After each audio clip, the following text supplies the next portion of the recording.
As we have it today, my community has suffered so many losses. So many people have died. No recognition is being made. And I don't think the federal government is even aware of what is happening exactly within Kaduna State.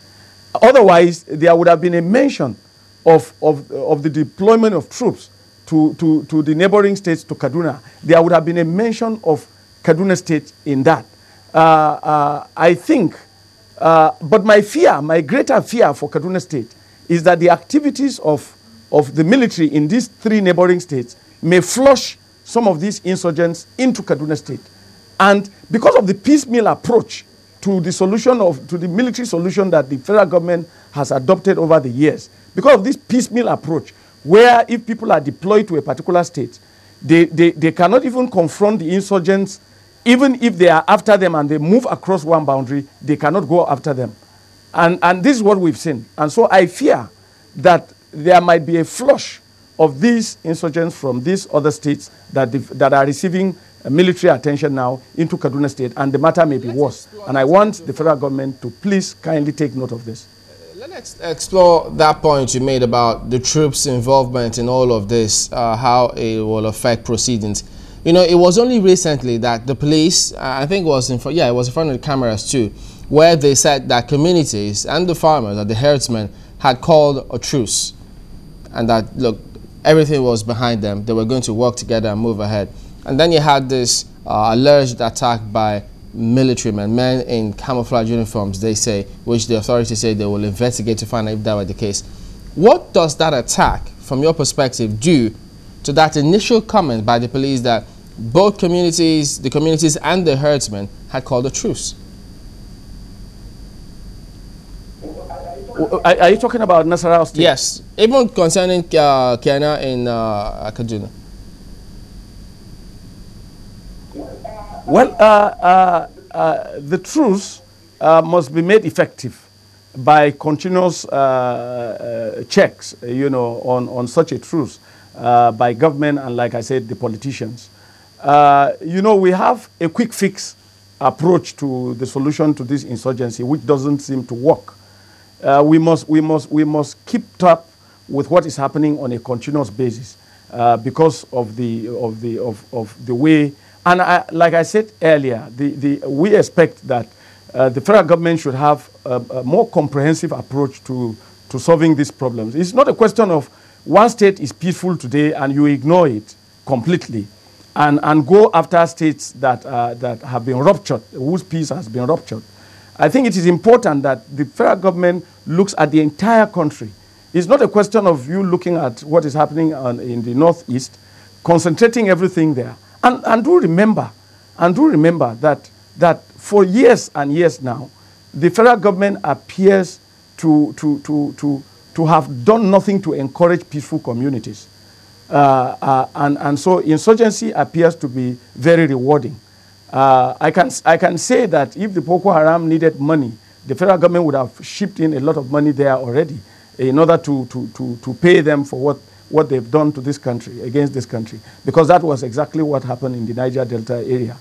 And I think the federal government really ought to take a comprehensive approach, adopt a comprehensive approach to security matters. And of course, this includes winning the patriotism of those that have remained peaceful, by quickly engaging their youths in useful,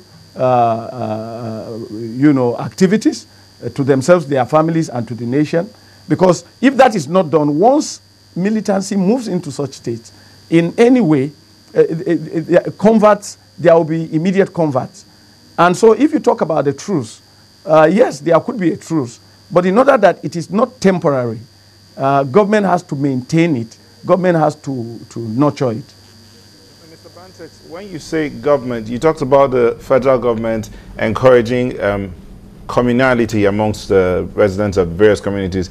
But what's the role of the local government and the states? Can't they help while the federal government is controlling the security? Let me quickly talk about the local government. Count them out. Unfortunately, they are the ones that feel the immediate impact. They are the ones that notice the gradual growth of disunity and so on. But do remember that the local governments no longer function because their resources are not available to them.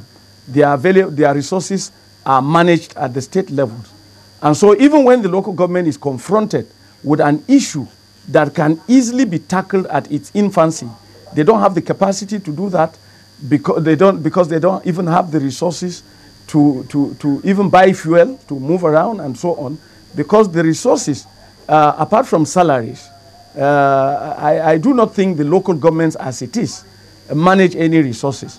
And so, whereas they remain the potent arm of government, a tier of government that should tackle insurgency at its infancy, but they don't have the capacity to do that.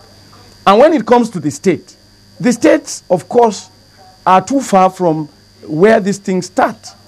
And so their response normally comes in rather belatedly. I can tell you as we speak today, Kaduna State is still trying to even understand exactly what is happening. They keep throwing theories at the people. We keep getting theories rather than solutions.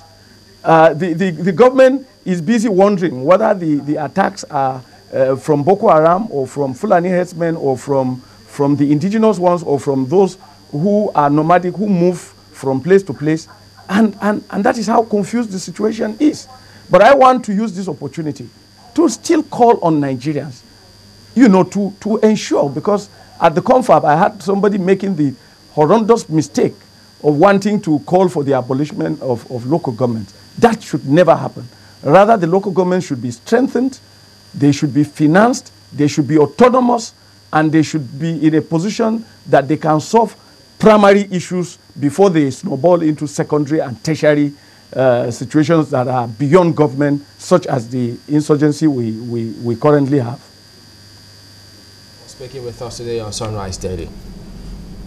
Thank you, man. Thank you. Okay, Mr. Bantex is a former member of the House of Representatives. We'll be back after this break. Join us again.